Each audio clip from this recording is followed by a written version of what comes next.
Olá a todos, muito bom dia para aqueles que são de bom dia, muito boa noite para aqueles que são de boa noite. Eu sou o Igor Marcelo Maffei. Eu não sei em qual zona de espaço e tempo vocês estão me vendo ou escutando no presente momento. Essa é uma das vantagens e mistérios da internet. A gente grava, mas nunca sabe quando vai ser visto ou ouvido, porque algumas vezes a pessoa só está nos ouvindo, ou revisto.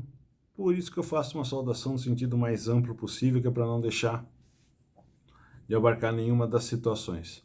Espero que vocês estejam bem, espero que a gente tenha aqui um bate-papo tranquilo, sossegado, que eu sempre falo que é um bate-papo, mesmo sendo virtual e gravado, porque eu não gosto de palestra, eu acho que todo conhecimento é construído em conjunto. Então eu vou passar um pouquinho dessa minha experiência para vocês.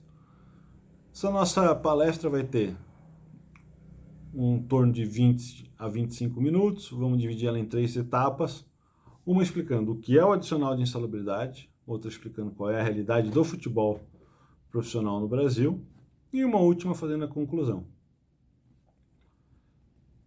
Até porque eu preciso desmistificar um pouquinho do que é o futebol brasileiro para que os colegas entendam a importância desse tema, da insalubridade para o atleta profissional de futebol. Mas vamos para a primeira parte. Essa nossa apresentação ela tem por base uma decisão vinda do Tribunal Superior do Trabalho, publicada agora no mês de setembro de 2000, no processo de número 707 96 2016 521 0001, que era uma ação civil pública promovida pelo Ministério Público do Trabalho do Rio Grande do Norte contra a CBF, para tratar dos jogos realizados domingo de manhã, entre 11 e 14 horas. Eu não vou entrar no mérito dessa ação, porque essa não nos interessa. O que interessa é apenas uma parte do acordo. E a parte que nos interessa é a que estabelece que ao atleta profissional de futebol é devido o adicional de insalubridade, segundo a aplicação da OJ 173. E por que eu estou fazendo esse vídeo? Para reforçar a importância dessa decisão. Que é uma situação que poucas pessoas tratam, poucas pessoas lembram, que o atleta profissional de futebol ele é mais um empregado. Ele é um empregado de um clube de futebol, mas é só mais um empregado. E o adicional de insalubridade, ele é devido a todo empregado, que num clube de futebol vai do faxineiro ao executivo de futebol. Todos são empregados. O salário de um não pode servir de empecilho para a efetivação de um direito. E eu sempre digo isso porque quando a gente fala de direitos de jogadores profissionais de futebol, sempre surge a questão, mas eles não precisam, eles recebem salários milionários. Colegas, lê do engano. Como eu vou explicar mais na frente, a realidade do futebol do Brasil, e no Brasil, não são salários milionários. São jogadores que ganham de 1 a 5 salários mínimos. E para esses é muito importante o reconhecimento do direito ao recebimento adicional de insalubridade.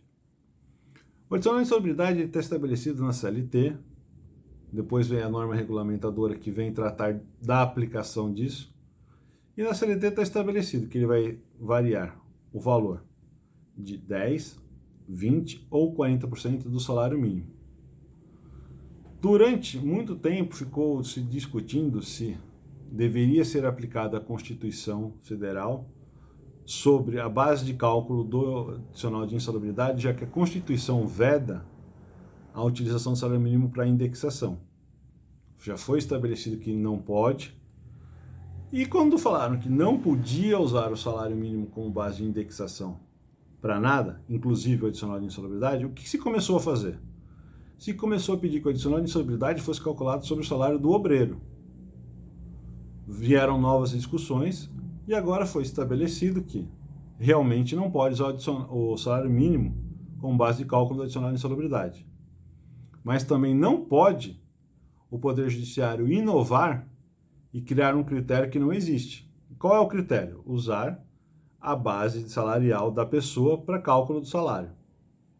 Como ficamos então? Ficamos que voltamos a utilizar o salário mínimo como base de cálculo adicional de insalubridade, por falta de uma outra disposição legal que venha a alterar isso. Enquanto não for promulgado lei que venha a mudar a base de cálculo, vamos continuar usando o salário mínimo. Salário mínimo, ok, resolvemos. Agora vamos passar para o critério, se eu vou usar 10, 20 ou 40%. Quem vai decidir isso é o perito judicial ou o perito do clube. Como a gente está falando de processo, eu vou abstrair que o clube vai fazer isso e vou considerar que eu apenas vou ter o perito judicial. O perito judicial ele vai fazer uma análise das situações de treino e jogo e verificar se a exposição desse atleta ao trabalho a céu aberto, sob o sol, se vai justificar o pagamento a 10, a 20 ou a 40% do salário mínimo. Eu acredito que vamos ficar na média, vamos ficar a 20% do salário mínimo. Porque o perito, além de analisar isso, ele vai ter que analisar o que para mim é o mais importante, que é o tempo de exposição do atleta de futebol às altas temperaturas e ao sol enquanto desempenha suas atividades. Porque não basta apenas um contato esporádico e eventual com um agente insalubre, no caso o sol. Esse contato tem que ser perene, tem que ser constante, de modo que esse contato venha prejudicar a saúde do atleta, venha no sentido de ser um agente que pode causar prejuízo, não necessariamente que ele tenha que adoecer o atleta. Vamos passar um pouquinho para a realidade, mudando para a realidade do futebol brasileiro, que aí eu vou costurando para chegar na conclusão. A realidade do futebol brasileiro, como eu já disse, como eu sempre digo, na verdade, não é da Série A do Campeonato Brasileiro masculino. Por que masculino? Porque quando eu falo de Campeonato Brasileiro de Futebol feminino, é um outro mundo que nada tem de relação com o masculino. Um salário de futebol feminino muito, mas muito bom no Brasil vai virar de 25 a 30 mil reais. São valores impensáveis para um jogador de Série A de campeonato masculino. Mas infelizmente, quando a gente pensa de salário em jogador, a gente pensa de salário de Série A de campeonato brasileiro. O que não espelha a realidade. A realidade de salários no Brasil é de 1 a 5 salários mínimos. E para esse jogador, o recebimento desse adicional vai fazer grande diferença na sua remuneração. Mas, o que tem que acontecer para isso? Ah, Igor, você falou que tem que ir o perito, mas o perito tem que avaliar o seguinte: tempo de exposição ao sol, do trabalho ao céu aberto. Por que eu digo isso? Porque nem todo o trabalho de jogador profissional de futebol ele vai acontecer em campo entre 11 e 14 horas, horário que está estabelecido no acordo. Ele pode acontecer antes, pode acontecer depois, pode acontecer em locais fechados. Como assim em locais fechados, Igor? Prezados, o treinamento do atleta não se resume ao campo de futebol. Ele pode acontecer numa sala de musculação, ele pode acontecer na fisioterapia para uma recuperação, pode acontecer num ginásio se estiver chovendo, pode acontecer numa sala ou num salão, dependendo do clube, para explicar a parte técnica da próxima equipe. E isso a gente tem que ver, isso não.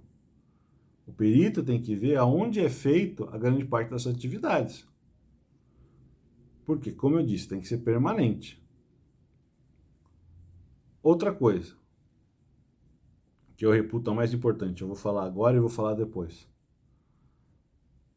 O trabalho ele tem que ser feito sob o sol, altas temperaturas, como está no acordo. Mas, contudo, porém, entretanto, todavia, ele não precisa ser feito dentro desse período. Ele pode começar antes, como um treinamento que é marcado para as 10 e vai acabar às 11h30, meio-dia, para que o clube ceda os atletas dele para programas de televisão, ou pode começar por volta das 13 para acabar 14, 15 horas para o clube poder viajar. E isso é um ponto que eu acho que é o essencial. Quando a gente falou que essa ação foi movida para jogos entre 11 e 14 horas, que daí a gente estende para o treinamento, não é que tudo tem que acontecer desse período. Ele pode começar antes e terminar depois.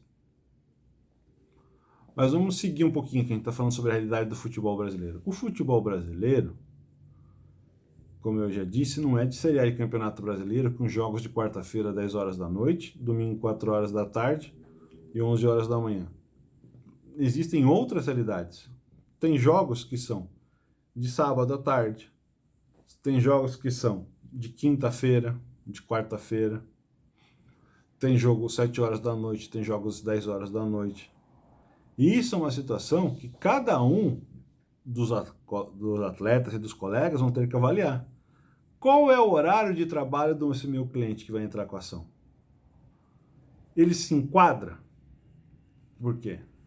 Não é porque ele é um atleta de futebol que ele passou a ter direito. Não, como os outros empregados. Nós, advogados, vamos ter que avaliar se vale ou não esse pedido. Quando eu falo no sentido de valer, nosso cliente vai ter direito? Não vai ter direito? Porque não adianta pedir o adicional de insalubridade para um atleta profissional se ele nunca treinou ou jogou entre 11 e 14 horas. Se na realidade dele, isso está fora. Imaginemos a seguinte situação.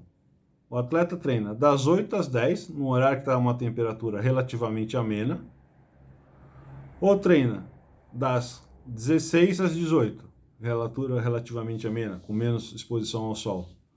Está fora daquilo que é o objetivo dessa ação. Então, por isso que eu estou nessa segunda parte explicando um pouquinho da realidade do campeonato brasileiro, do futebol brasileiro.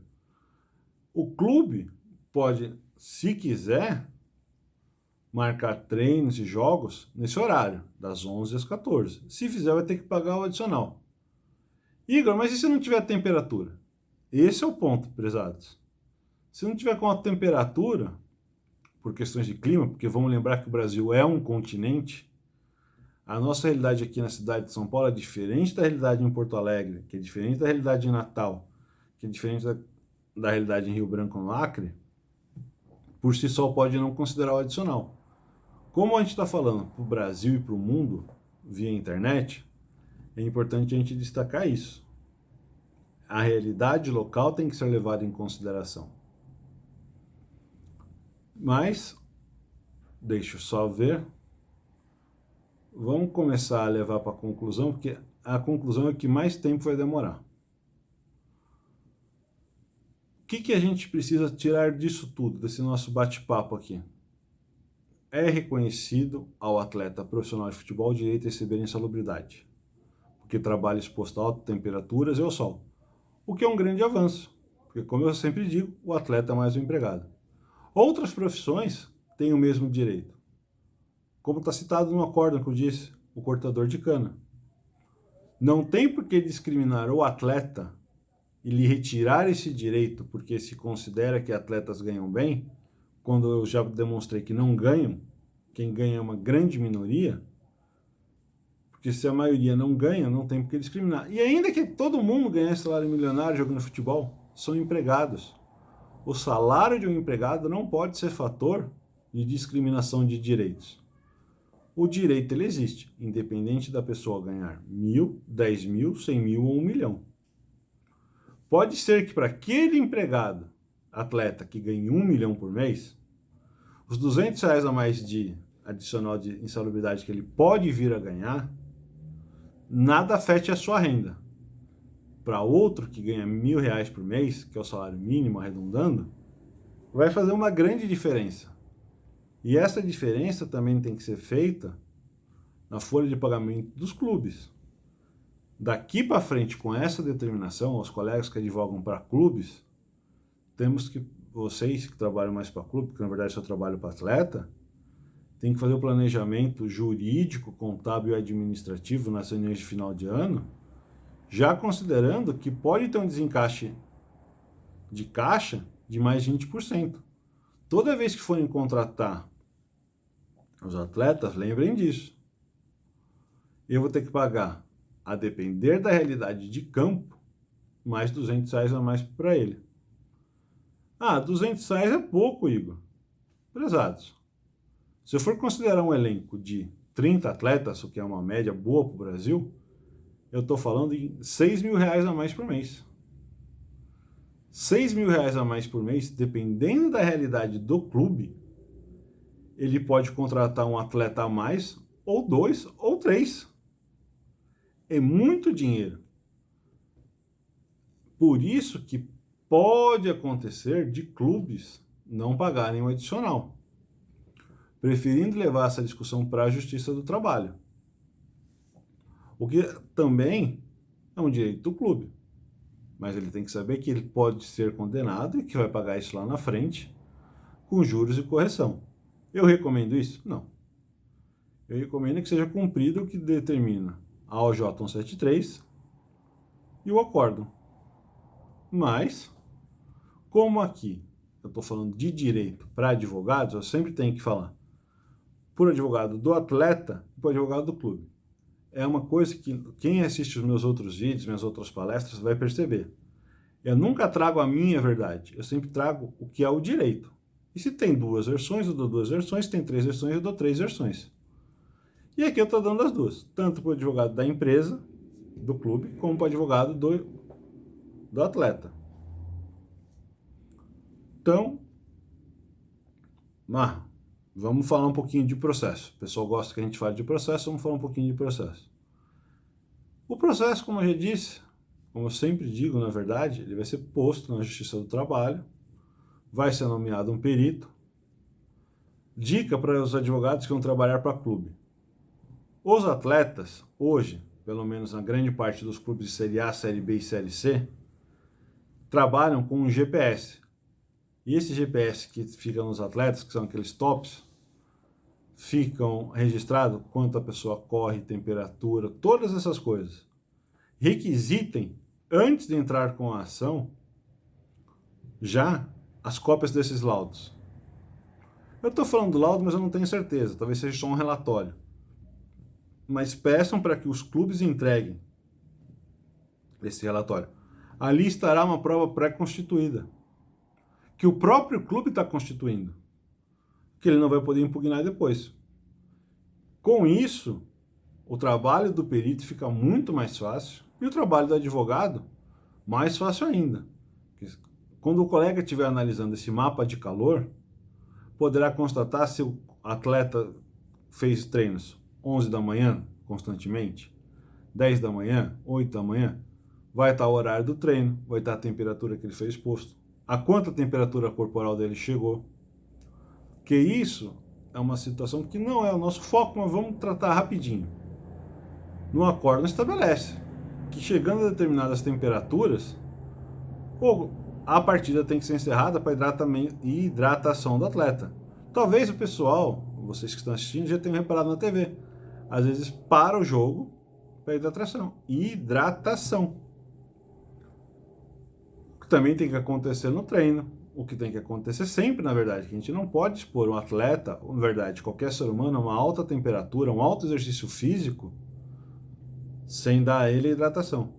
Ah, Igor, para com isso, eu jogo com os meus amigos esse final de semana, meio-dia, a gente joga meia hora, 1 hora e tá tudo certo, nunca sinto nada. Prezado, uma coisa é você fazer isso como uma sua atividade profissional, atleta. Outra coisa é a gente fazer isso no nosso tempo de folga. Quando você está de folga, você não tem o estresse psicológico de treinar, de acertar o passe, de fazer o gol, de defender. Você não tem o estresse, se for um jogo, de estar valendo 3 pontos, de ter uma torcida, ou dentro do estádio ou em casa te esperando voltar, para te cobrar o resultado. São realidades diferentes. A nossa realidade de praticante de atividade física de final de semana é uma. A do atleta profissional é outra. São coisas que não se misturam. É água e vinho. Água e vinho se mistura. É água e óleo. Não vai misturar, não tem como misturar. Esse é o maior erro de quem julga um atleta. Fala assim, mas eu jogo e nunca me sinto mal. Você joga uma vez, você joga 2 vezes na semana. Você não joga todo dia em alta intensidade. O atleta joga todo dia em alta intensidade. Até por isso é que essa ação civil pública foi movida, para resguardar a saúde do atleta. Resguardar de jogar sobre o sol, escaldante, exposto à insolação. Como eu disse, já está lá. Se eu protejo outros trabalhadores, como o pessoal que trabalha na cana-de-açúcar, que é um trabalho extremamente estafante, desgastante, se eu protejo outras pessoas que trabalham de sol a sol, por que eu não vou proteger o atleta? E para fazer a amarração final, vamos deixar claro o seguinte: atleta é empregado. O empregado tem direito ao adicional de insalubridade, contanto que trabalhe constantemente exposto à insolação, ao sol, a altas temperaturas, a radiação solar, trabalho em academia, em departamento médico, não conta, tem que ser trabalho em campo, treinando ou jogando. O perito deverá constatar se essa insalubridade vai ser de 10, 20 ou 40%. Ela vai ser calculada sobre o salário mínimo.